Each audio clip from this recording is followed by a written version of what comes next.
আসসালামু আলাইকুম সবাইকে। আজকে আমি রান্না করতেছি পাঙ্গাস মাছ দিয়ে আলু বেগুন ধুন্দুল দিয়ে। আমি একটু কড়াইতে তেল গরম করে পেঁয়াজ কুচি দিয়ে দিয়েছি, একটু তেজপাতাও দিয়ে দিয়েছি। এবার দিয়ে দেবো সামান্য লবণ।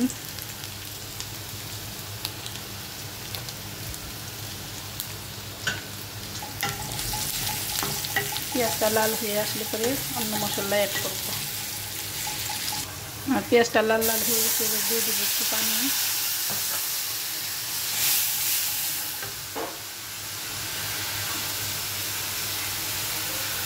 আদা জিরা রসুন পেস্ট করা,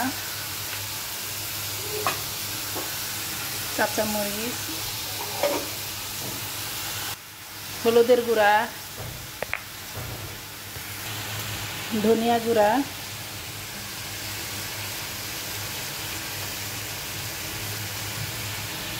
মরিচের গুঁড়া,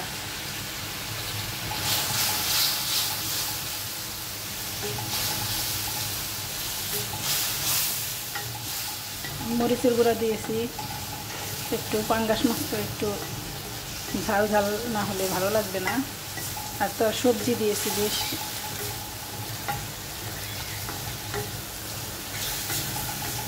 এবার মশলাটাকে বেশ ভালোভাবে কষাবো। আমার সবজিটা কষানো শেষ, এবার আমি দিয়ে দেব মশলা কষানো শেষ, এবার সবজি দিয়ে দিলাম। সামান্য একটু পানি দিয়ে দিব।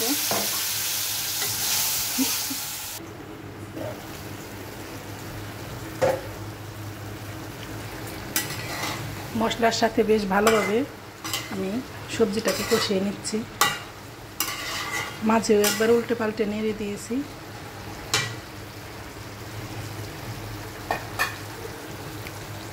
এবার আর একটু ঢাকা দিয়ে কষিয়ে নেব।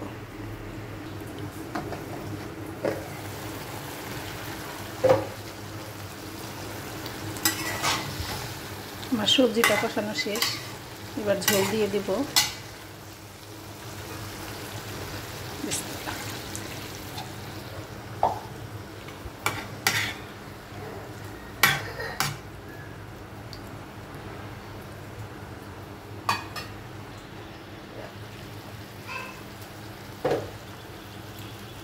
আমার তরকারিতে বলক চলে এসেছে,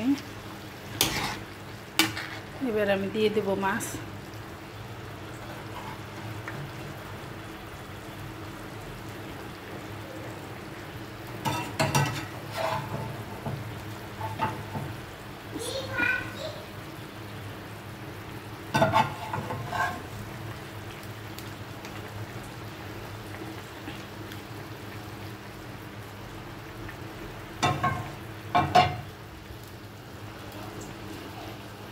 এবার ঢাকনা দিয়ে ঢেকে দেব। ঢাকনা দিয়ে ঢেকে এবার কিছুক্ষণ জাল করে নেব।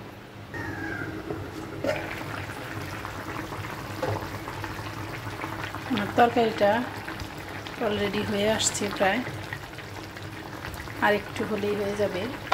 এবার আমি তরকারিতে দিয়ে দিব বিলেতি সওয়াজের পাতা।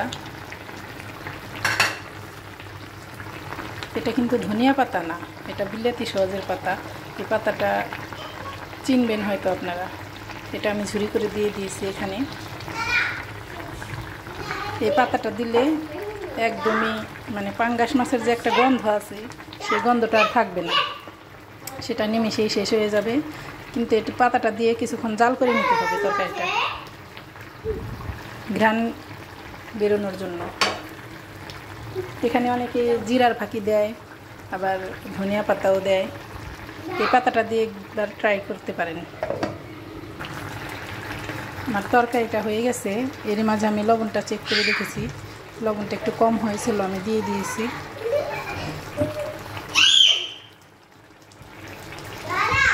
এই দেখুন হয়ে গেছে। সবাই ভালো থাকবেন, সুস্থ থাকবেন, 5 ওয়াক্ত নামাজ আদায় করবেন, পরিষ্কার পরিচ্ছন্ন থাকার চেষ্টা করবেন। আল্লাহ হাফেজ।